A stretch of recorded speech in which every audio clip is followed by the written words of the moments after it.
नमस्ते दोस्तों, स्वागत है आपका हमारे चैनल पर। दोस्तों, हम जैसा करते हैं अक्सर वैसा ही हमारे सामने आ जाता है। लोग अक्सर सोचते हैं कि हम भगवान से छिपाकर कुछ भी कर सकते हैं, लेकिन वह नहीं जानते कि वे भगवान तो अंतर्यामी है, उसे हर बात का ज्ञान होता है।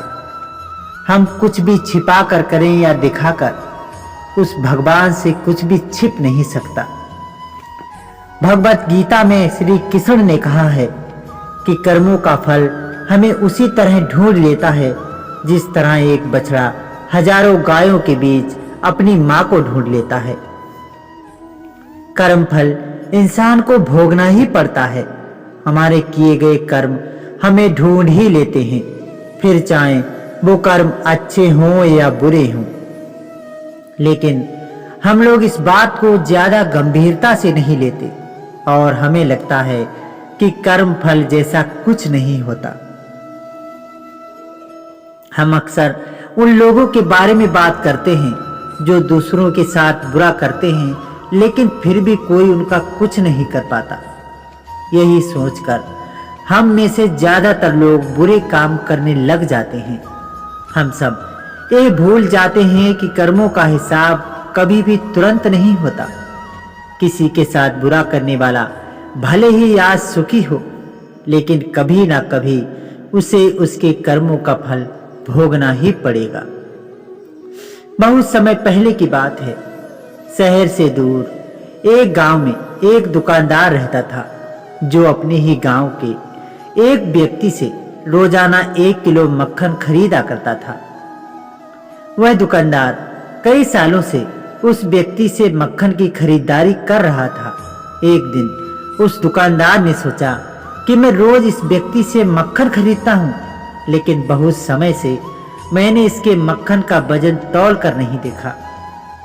कल तौल कर देखूंगा कि ये मक्खन 1 किलो है या नहीं। अगले दिन जब वह व्यक्ति मक्खन लेकर गया, तब वह दुकानदार ने मक्खन का वजन किया तो देखा मक्खन सिर्फ 900 ग्राम है। उस दुकानदार को काफी गुस्सा आया। वह दुकानदार गुस्से में गांव की पंचायत के पास गया और उसने उस व्यक्ति की शिकायत कर दी। गांव की पंचायत बैठी और उस व्यक्ति को बताया गया कि तुम पर इस दुकानदार ने धोखा देने का आरोप लगाया है। तुम इस दुकानदार पर और लगाए गए आरोप के बारे में क्या कहना चाहते हो? वह मक्खन वाला व्यक्ति बोला, साहब, मैं तो गरीब आदमी हूं। मैं इस दुकानदार से रोज 1 किलो गेहूं खरीदता हूं और उसी के बदले अगले दिन उसी गेहूं को तौलकर मैं इसे उसी के बराबर मक्खन दे देता हूं। मैं इतना गरीब हूं कि मेरे पास तौलने के लिए कोई भी बांट या कोई भी किलो नहीं है, इसीलिए इनके द्वारा दिए गए गेहूं के बराबर ही मैं इनको मक्खन तौल कर दे देता हूं। अगर मेरी बात पर भरोसा नहीं होता तो दुकानदार से पूछ लीजिए। पंचायत में बैठे सभी लोगों को पूरी सच्चाई समझ आ गई और उन्होंने उस दुकानदार को गांव से बाहर करवा दिया। यह छोटी सी कहानी हमें सिखाती है कि जैसे कर्म हम करेंगे उसका रिजल्ट भी हमें वैसा ही मिलेगा। हमारी चालाकी ही हमारा नुकसान करा देती है। आज जो भी हम दूसरों को देते हैं या दूसरों के साथ जैसा भी व्यवहार करते हैं, वह कभी ना कभी लौटकर हमारे पास ही आता है। किसी के साथ अच्छा करोगे तो आपके साथ भी अच्छा ही होगा। उसी तरह किसी का बुरा सोचोगे और बुरा करोगे तो आपके साथ भी बुरा ही होगा। जैसे दुकानदार को अपनी ही चालाकी से नुकसान झेलना पड़ा, उसी तरह हमें भी अपने कर्मों की वजह से कभी ना कभी नुकसान झेलना ही पड़ता है।